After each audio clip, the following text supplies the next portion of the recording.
As Bostonians share their hopes with me, they also share the challenges. More often than not, housing is at the top of that list. Graduates in Allston, families in East Boston, seniors in Rosendale, people who are struggling to pay rents and find homes they can afford. We've worked relentlessly to meet the demand that's driving this pressure, and we're not letting up. Recently, we strengthened one of our most successful policies, inclusionary development. You can see its impact in places like the Honglock House in Chinatown, which kept longtime residents in their neighborhoods.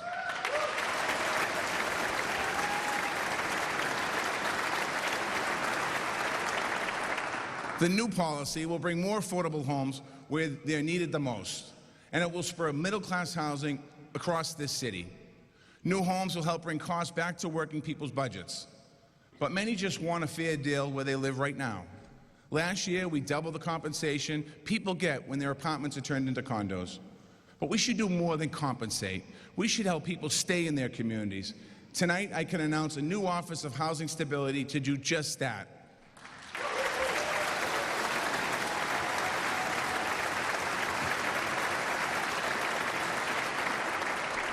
It's going to develop resources for tenants, incentives for landlords who do the right thing, and partnerships with developers to keep more of our housing stock affordable. People want to live in Boston, and that's a good thing.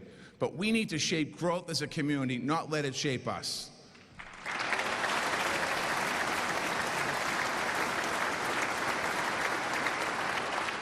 That's what residents are doing all along the Red Line in South Boston and the Orange Line in Jamaica Plain. They're helping us plan a vibrant community, walkable streets, affordable homes, diverse businesses, and great open space. And tonight, I can announce 2 new planning areas, Glover's Corner in Dorchester and Dudley Square in Roxbury.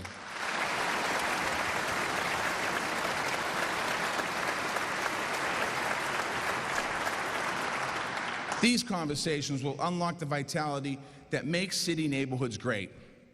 And all across the city, Imagine Boston 2030 is rooting our city's planning strategy in these same community visions. So I'm pleased to announce that Imagine Boston's director, Sarah Meyerson, will become the new director of planning at the Boston Redevelopment Authority.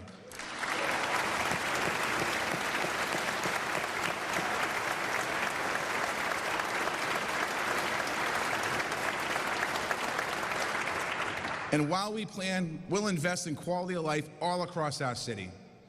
Our parks budget is the biggest in Boston's history. We've transformed parks in Mattapan, in Charlestown, East Boston, and completed an open space plan for the entire city. This year, we'll convert over 6 acres of land into permanent new parks. I grew up in the parks. I know how much kids and families depend on them. So I was moved when a group of young people came to see me at Ramsey Park in the South End last summer. They told me what it was like to grow up right next to a park that was too unsafe to use and how they've been working to fix it. Well, tonight, they are here.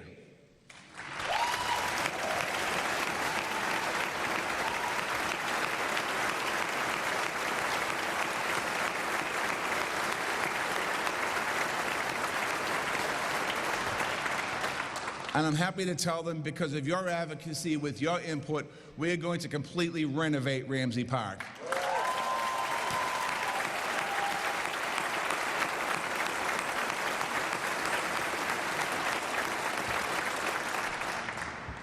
We're going to ensure that America's first public park system are America's best, and inspired by the Martin Richard Playground being built next to the Children's Museum, America's most inclusive parks as well.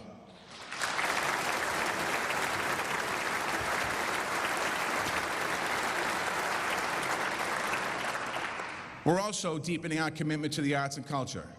This summer, we'll cap a $78 million investment in the Boston Public Library by unveiling its new entrance on Boylston Street in the Back Bay. We'll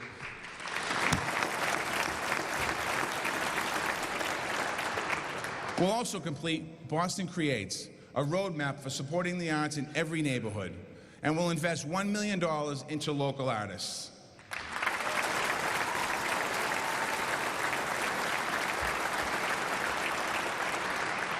As we grow, we have to support the older residents who built this city. I think of Maria Sanchez, who has devoted her life to her neighbors in Mission Hill.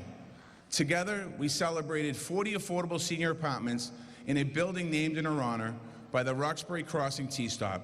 She is with us here tonight.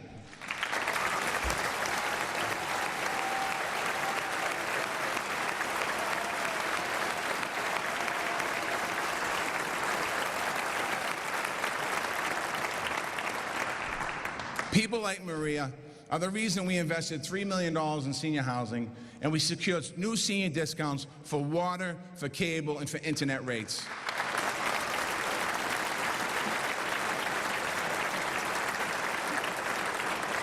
And this year, we'll go further, building a plan to make Boston America's most age-friendly city.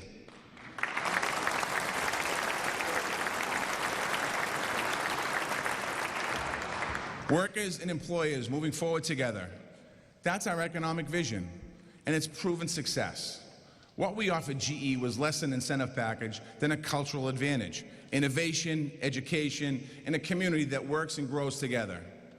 This creative, collaborative approach defines our growth strategy, not only to attract new businesses, but to empower the workers and employers already here.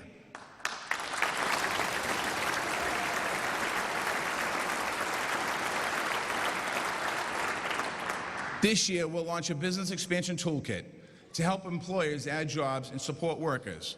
We'll open a small business center to boost entrepreneurs so vital to both the economy and our community. And we'll offer 40 more of our groundbreaking salary negotiation workshops for women. We'll build our new apprentice programs with job training and a 2-year degree for low-income workers. And we'll take the conversation about inequality one step further. We will bring workers and employers together in a task force to study a $15 an hour minimum wage for the city of Boston.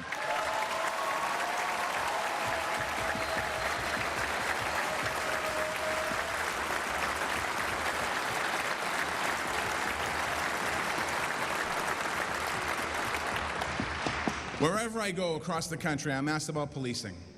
That's because at a time of great national tension, we continue to build trust. Our police officers, street workers, and young people are engaging. Working with the building trades and others in job training programs like Operation Exit, we are offering second chances and turning lives around. We have identified the community to help shape our anti-violence strategy in peace walks and social justice meetings, and in relationships that grow stronger every day. We are coming together. It's making a difference.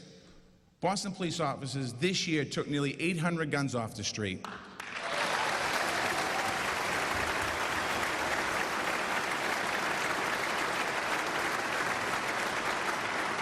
Violent crime went down by 3%, property crime went down by 10%, all major crime went down by 9%, homicides hit a 16-year low, all the while arrests dropped by 15% as well.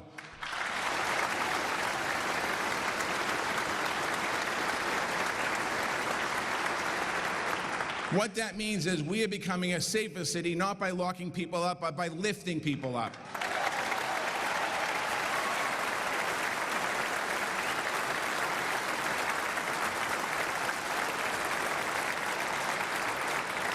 In addition, our clearance rate for solving homicides passed 72%, 15 points higher than the national average for cities our size.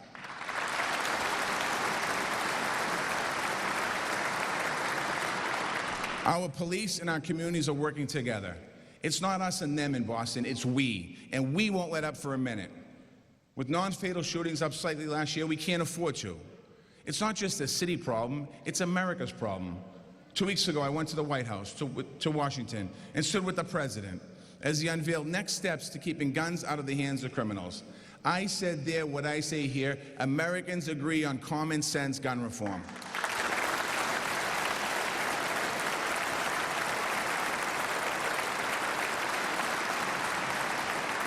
In Boston, we are showing how to turn consensus into action.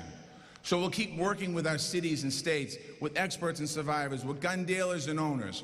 We'll keep building trust in the community every day, and we'll face up to the impact of history as well. In community conversations on race and class, we are working through divisions that run deep in our city's social fabric, and we are turning this healing into real measurable change towards a more equitable city. We'll take another step this year by backing the Boston Basics campaign, a grassroots community movement to close learning gaps from birth to 3 years old.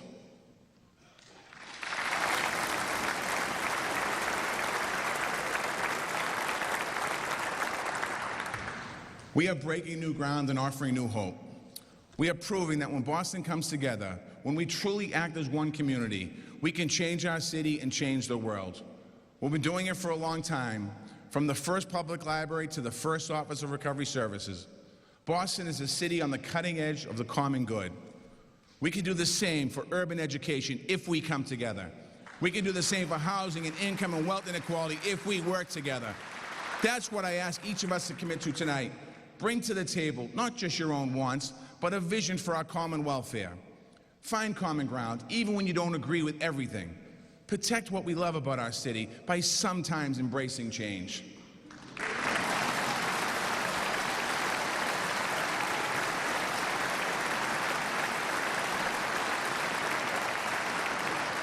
Let me introduce to you one more Bostonian who inspired me last year. Donald Wilkins is an Air Force veteran I met in our Home for the Brave program. It placed more than 500 veterans in permanent housing. Donald told me how the stigma of homelessness crippled his pride away. He said our new system and his new apartment in West Roxbury was the key to a new life. Donald is with us tonight. Thank you, Donald.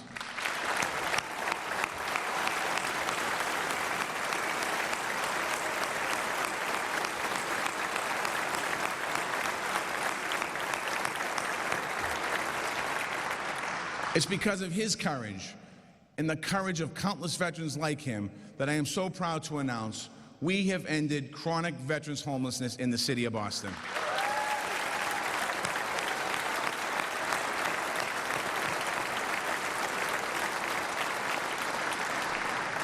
And we are working every day to end all chronic homelessness in our city by the year 2018.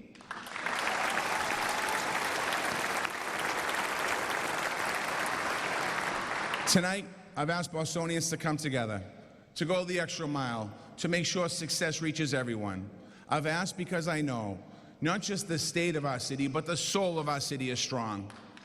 Every day, I see us building our dreams together. Every day, my love for this city and my belief in this city grows. We will meet our challenges and keep changing the world, and our future will be greater than any one of us could ever imagine. I want to thank you all. May God bless the city of Boston, the Commonwealth of Massachusetts, and the United States of America.